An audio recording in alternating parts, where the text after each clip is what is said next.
Hello everyone, and this is a tutorial for how to change the fluid in the front drive shaft of your 2014 to 2019 Cadillac CTS with the 3.6 liter engine and the all-wheel drive package. If your CTS is only rear-wheel drive, you can ignore this tutorial because it does not apply to you, but if your CTS is all-wheel drive, this does apply to you. I know that there's a lot of confusion between owners of this car of whether or not a front diff even exists. It does. There is one. This is a rear-wheel drive car that they converted to run all-wheel drive. So there's a rear diff, there's a front diff, and there's a transfer case. It's like a mini 4x4, but for a car. It's actually a pretty good platform. But anyway, there is a front diff. You do need to maintain it. If you look in your owner's manual under severe maintenance, I don't know why they would put it there, but it's under severe maintenance, they say that you should be even changing the fluid in it every 40,000 miles. Now, that's a slight problem for me because I am at 200,000 miles and I'm pretty friggin' sure it has never been changed even one time. I bought this car used at 80,000 miles and I've never changed the fluid in it once.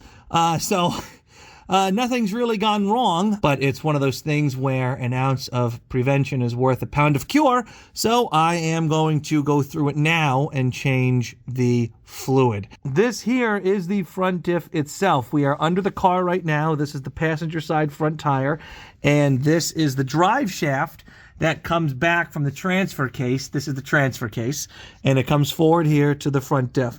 So we need to access it, and then we need to change the fluid. So before you do anything, you're going to want to get your car up off the ground and level. Myself personally, I like using a combination of ramps, and I'll flip myself over at the back. I don't know if you could see it. I have 2 jack stands at the back, and that gives me a reasonable amount of protection, I think, and also the car is level. You want to get the car as level as possible when you are exchanging these fluids. And if you don't know how to get your car up off the ground safely, then you shouldn't be attempting this at all. So now the first thing that we're going to have to do is we're going to have to remove this plastic skid plate here. This is connected to the forwardmost skid plate all the way up here, but we can take one off without taking the other off.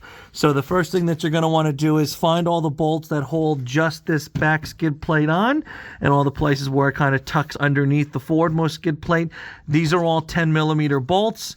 To make my life easier, I have a Dremel with a socket attachment on it, so I could just blast these off. And we're going to take the bolts down to expose the diff, and I will cut back when that has happened. Okay, so now with the plastic skid plate off, we could see the diff more clearly. I'm now looking towards the back of the car this way. So if we come alongside, let me just adjust myself here. This is the oil pan. This is the oil drain plug where you change the oil. And if we look, this is the front drive shaft going into this thing. This is the front diff right here. Now, it's hard to see because it's behind stuff, but this whole thing is the front diff. And this is the drain plug. This is a 1/4-inch drive for a socket. Just goes right in there. And that's the drain plug. And the fill is, if you come up through the wheel this way, let me see if I get some light on it. That's the fill right there. So what this takes is 75 W90 gear oil, and it also needs to conform to the GL5 standard. And what I like to do is I like to just get regular Valvoline full synthetic 75 W90 gear oil that does conform to the GL5 standard, and I like it in the flexible bags that they have, so I can just kind of shove the bag in this gap here and just fill the thing up. Now, they say when you fill this, you have to measure it or something. There's some measurement. It has to be 0.11 inches or something underneath the fill plug for it to be full. If you overfill it, then at the top, if you can see the lights on it right now, that is the vent hose for the front diff. Then it could leak out of the vent hose. I don't give a shit if it leaks or not, and this is a really tight space to fit into, so I'm not going to measure it. I'm going to do the old tried and true method of fill the diff until it starts overflowing out of the fill cap, and then you know it's full. So I'm going to take these bolts off and, start draining and then filling.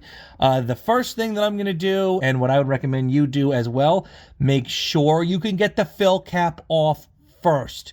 Get the fill cap off first to make sure that it moves, because if you take your drain plug off and you realize that your fill cap is frozen, and then you're screwed. So take the fill cap off first, then come under and drain the fluid. So I'm going to do that, and I'm going to cut back when the fluid is draining. Okay, so I have the diff draining right now. The drain plug is out, and it is draining. It is actually almost finished draining. And it was not as bad as I thought it was going to be. I mean, it definitely needs to be changed, but it was not nearly as bad as I thought it was going to be. So that's nice. So anyway, I'm going to let this finish draining. And then I'm going to put the drain plug back on. And then I'm going to get the Valvoline and I'm going to inject it into the fill cap. So I'm going to cut back when I'm filling it with the Valvoline just to show you what that looks like. And I'll cut back when I'm doing that. Okay, so this is pretty much what the filling process looks like. I have my flexible bag of Valvoline. I have the nozzle pushed firmly into the fill cap of the diff. I have my drain plug fully secured back on, and I'm just going to squeeze this so the fluid goes into the diff and fills it. And once it is full and it starts coming out the top, then I will pull this out and be done. So anyway, once that's done, put your fill cap back on, and that is it. You can put your fill cap back on, you can put your bottom plastic skid plate back on, and you are done. You've changed the fluid in your front diff, and you are good for another 45,000 miles, or for as long as you're willing to trust the replacement fluid that you're putting in. So I hope you found this tutorial both helpful and informative, and have a great day.